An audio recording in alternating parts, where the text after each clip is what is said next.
Hello guys! Ayan, please welcome SM Grand Central. Charot!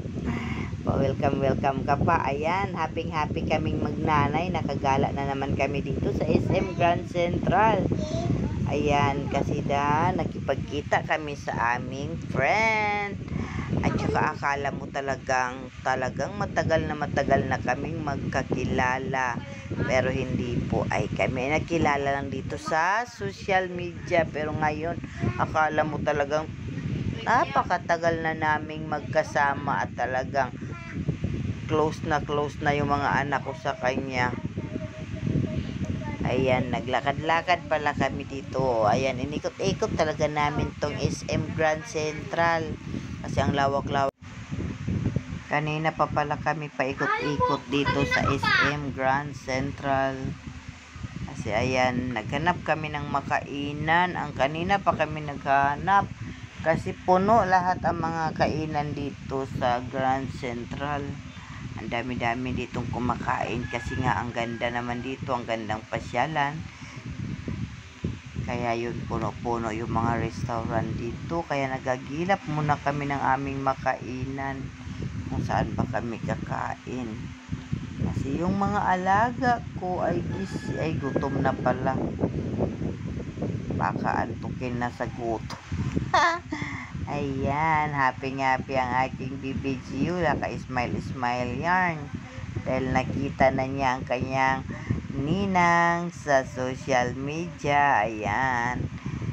Ninang niya sa social media. Ngayon nakita na niya sa personal. So parang ang tagal na namin magkakilala, no. Ayan, closeness overload talaga yan. Pati yung mga anak ko ay talagang close na din sa kanya. Nag-aabang na nga kami nung bababa pa lang siya ng bus. Ayan, galing siya sa kanila bago siya pumunta dito sa SM Grand Central. Naghagilap kami kung saan yung pagkainan. Ayan, napadpad din talaga kami dito sa may KFC kasi dito lang yung may upuan sa labas. Yung iba punong-puno na. So ayun na nga, dito na lang kami kumain sa KFC. Tapos pagdating, hindi ko pala na video kanina na magpipindot-pindot pa pala kami ng order bago kami lalapit doon sa counter. Akala ko naman diretso na kaagad sa counter. Ngayon bago pala dito. Kailangan mo pang magpindot na hindi mo naman alam ang pindutin. Buti na lang talaga may kasama kaming marunong magpindot. So ayan, ang kain lang namin ay chicken. At saka meron pa kaming dessert dyan na brownies. So ayun, tapos nga namin kumain.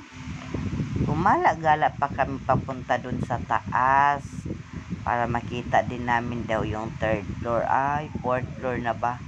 Papunta na kami ng 4th floor para makita namin doon kung maganda din ang mga view doon.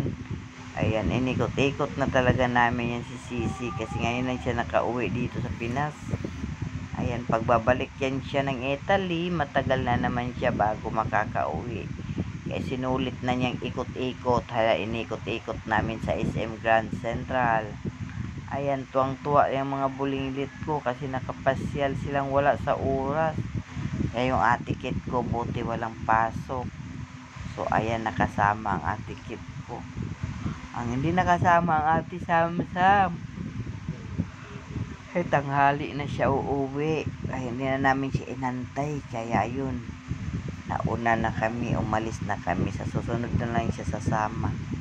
Sunod pag may kasunod pa, kaso matagal-tagal pa si Sisi babalik. Kaya hindi pa yan makakaalaya si Sam. Ayaw kasi niya magsama-sama sa amin. So ayan, yung mga kasama ay si Baby Gio lang, Ate Kita, tsaka si Ate Manta.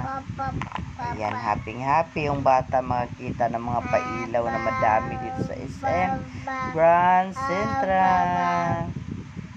Ayan si Ate Kit, sige man ang selfie si Gio, pinabayaan lang, charot. Uy, baka lang hihilain pa to ni Gio. Naku po, nag-abang pa naman dyan yung security guard Gio, tapos hihilain mo pa.